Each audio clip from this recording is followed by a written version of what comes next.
Hello,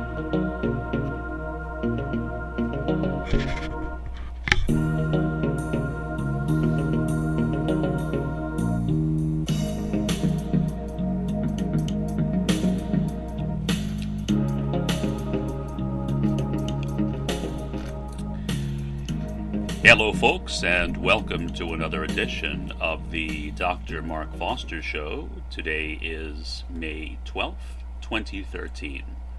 Today I will address the subject of what I think is the number one reason for the secrecy, or alleged secrecy, concerning the extraterrestrial spacecrafts which have been, I think, visiting this planet for a very long time. Now, there are other reasons as well, and I will mention them too, but primarily I want to focus on what I think is the most important reason, basically because it is something which I have very rarely heard mentioned, and yet I think that especially at this time of very rapid transformation, possible, imminent Earth changes, the sounds, the strange sounds, buzzing, trumpet-like sounds, booms, explosions that people have reported all over the world, that in this time there is a need to perhaps focus on what the most important reason is. I will go ahead and begin with the other reasons, and then gradually lead up to this other reason that I think is most important. And I am reading this from my book, Unific Evolution, and a link to this book will be placed directly below the program. 1. The invincibility of both the trans-terrestrial visitors, who may possess advanced technologies and sometimes pass as earthly humans, and the pervasive chalices of pure light, or the orbs, may well be feared to present enormous threats to personal privacy, global security, nuclear weaponry, and national sovereignty, including their postulated contributions to ending the Cold War by shutting down nuclear weapons, missiles bases, which could be complicated by the foul play, sources and methods and lies adopted to maintain government secrecy. 2.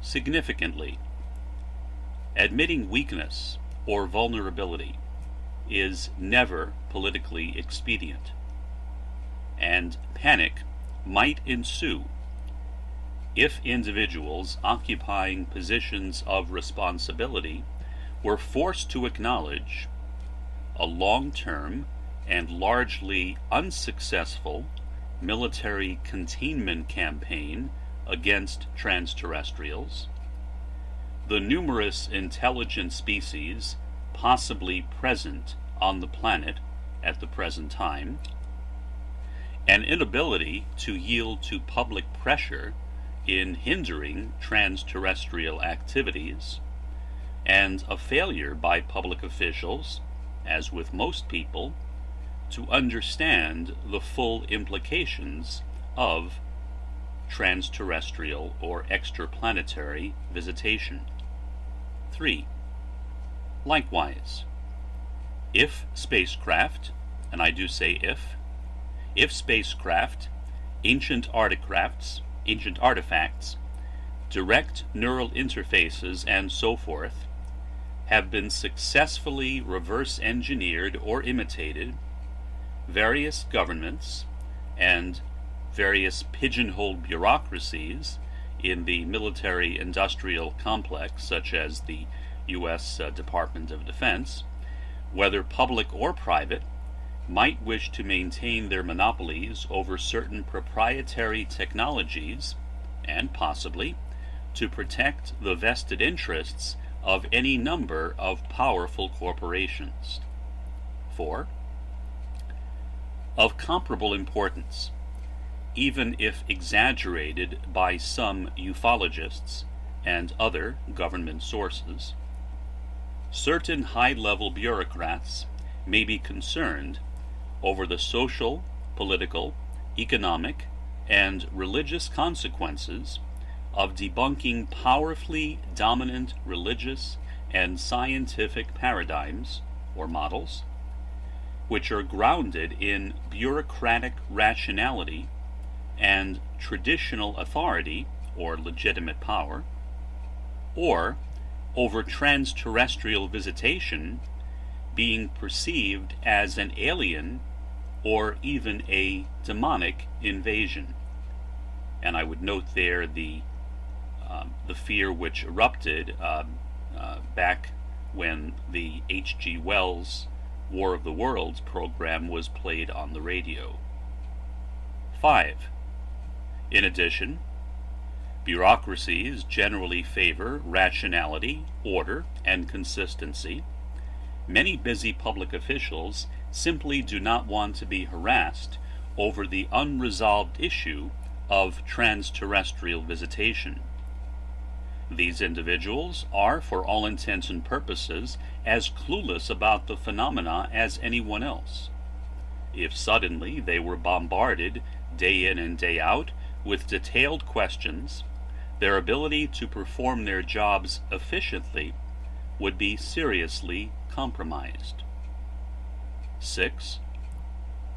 An apparently positive, even enthusiastic view toward the trans-terrestrial visitors is held at the present time by many people.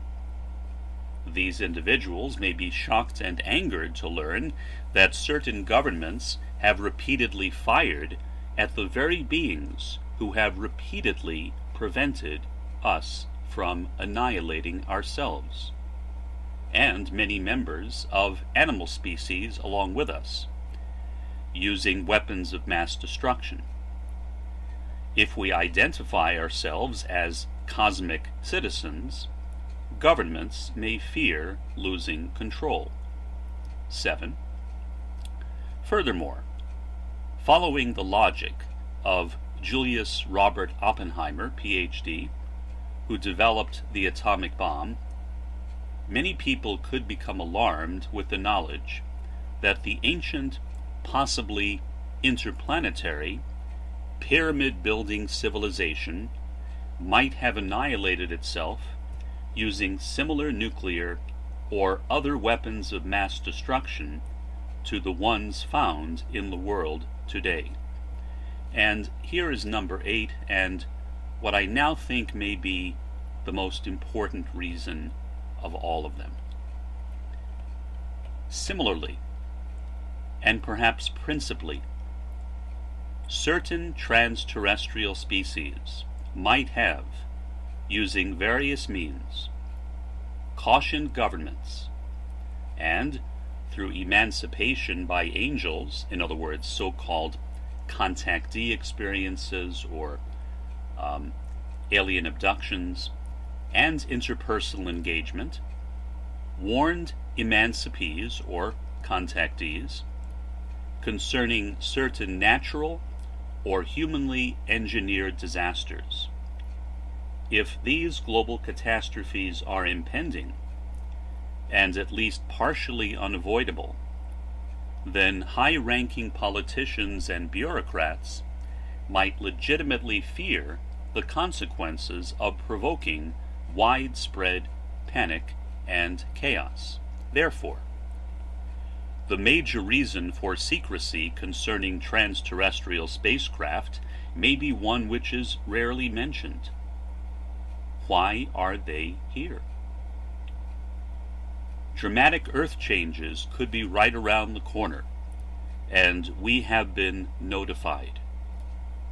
In addition to disabling nuclear missiles, warnings have been given through contactees, crop circles, and by other means, concerning Earth changes and atomic disasters.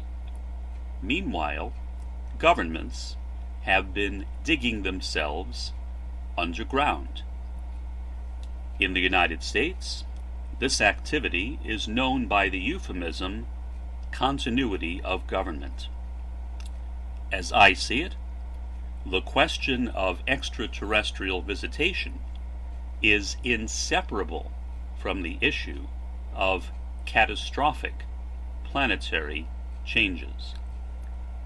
So that is what I see as the number one reason. It is also one which is not commonly mentioned. But to me, it is the reason which makes the most sense. The world is changing. Baha'u'llah wrote, "The world's equilibrium hath been upset through the vibrating influence of his most great, his new world order. Mankind's ordered life hath been revolutionized through the agency of this unique, this wondrous system, the like of which mortal eyes have never witnessed." When I think about the planetary equilibrium being disrupted, it seems to me that that can be looked at in at least two ways, spiritually and physically. Spiritually, that disruption has been going on for a long time, at least going back to the revelation of the Bab, the declaration of the Bab in 1844, possibly before then. Certainly that disequilibrating or unbalancing factor in the world has continued. Baha'u'llah said, "From two ranks power hath been seized, kings and ecclesiastics." That disrupting power, which has therefore affected both governments and traditional religious institutions, has been very destabilizing. The leaders of the world recognize that no matter what they do, it doesn't seem to work. What has happened is, as I see it, that social disorganization, global social disorganization, which describes the world very well, I think, at this time, has been confused by some people with a diabolical conspiracy. There is no mega conspiracy. There is only disorganization. And governments and religions and private organizations, companies, corporations have been trying to desperately hold the pieces together. Even now, I think that some governments, recognizing that this collapse is inevitable, perhaps even imminent, are positioning their military forces, preparing to deal with catastrophe.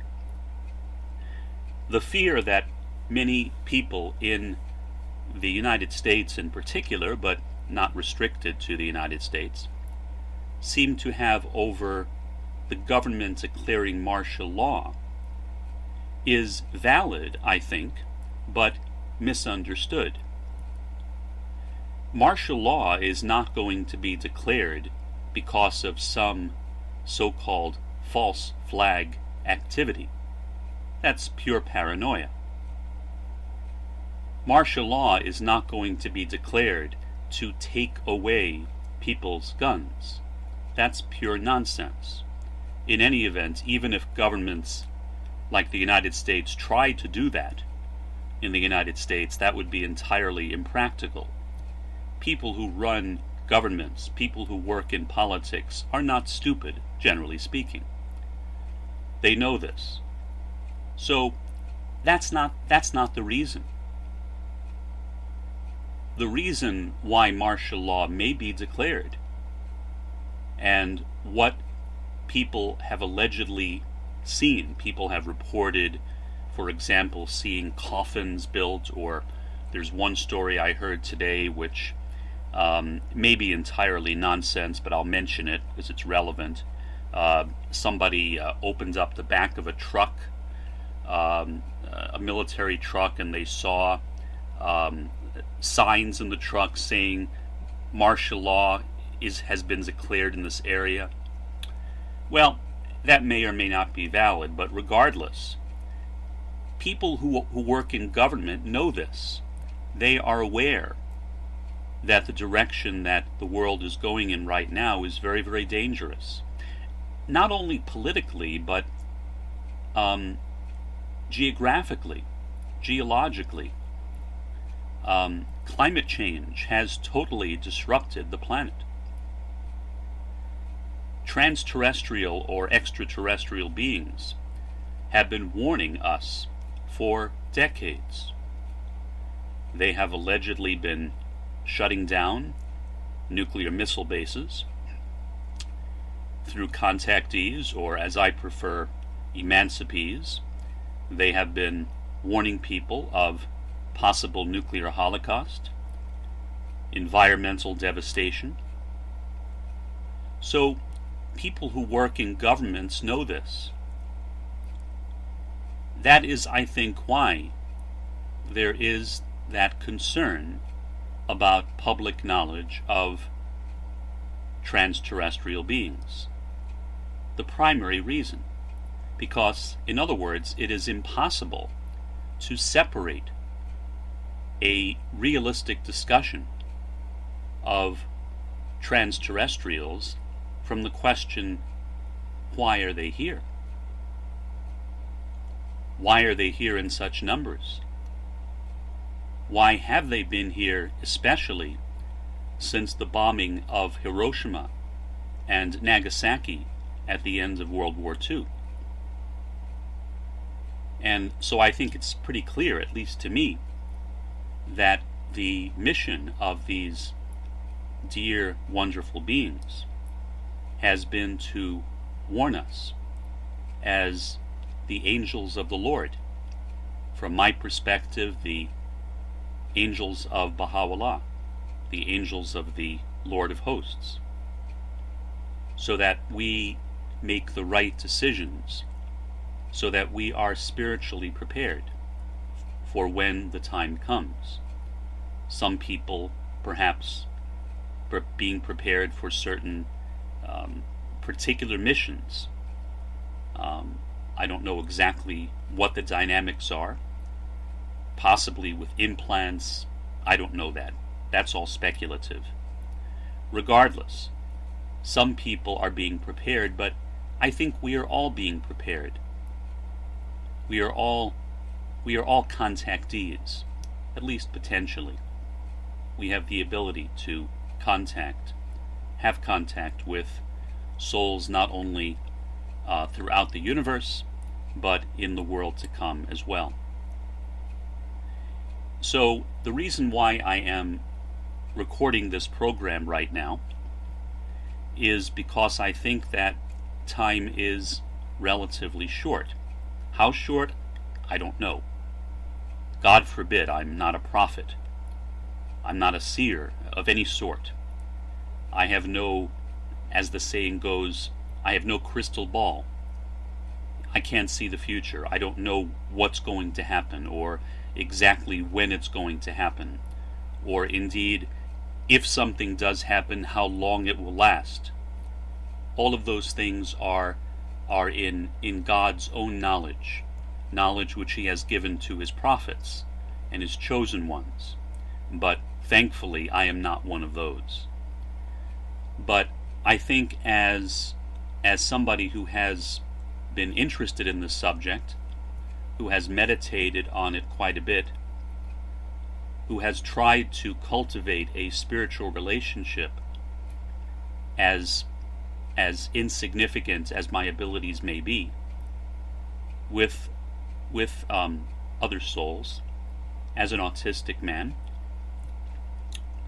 that I have some responsibility, as do we all, to share what we can, to share our love, to share our compassion with each other, to provide support for each other. And that is, in fact, the major reason why I started this radio program, was to do just that, because I began feeling that the time was short, and that I was putting these ideas into my books, but very few people were reading them. So I thought, well, I need to figure out some other medium, and this is what I'm doing. I'm still writing, but I'm taking some of the key ideas and putting them into these programs. So I hope that has been somewhat helpful. Hopefully I haven't panicked anybody. That certainly is not my intention. But I do think that we all need to be prepared. Nobody knows what's going to happen. Nobody should become, in my view, a prepper or survivalist. We should instead focus on, if something devastating does happen in the world, what can I do to serve other people? How can I be a better servant of others? Not how can I protect myself or save my own skin, but how can I share my own blessings with other people? And that's all, because ultimately life in this world is transient. Whether we're here for a minute or 100 years, it's not much different in the grand scheme of eternity. Until next time, this is Dr. Mark Foster. Have a good one.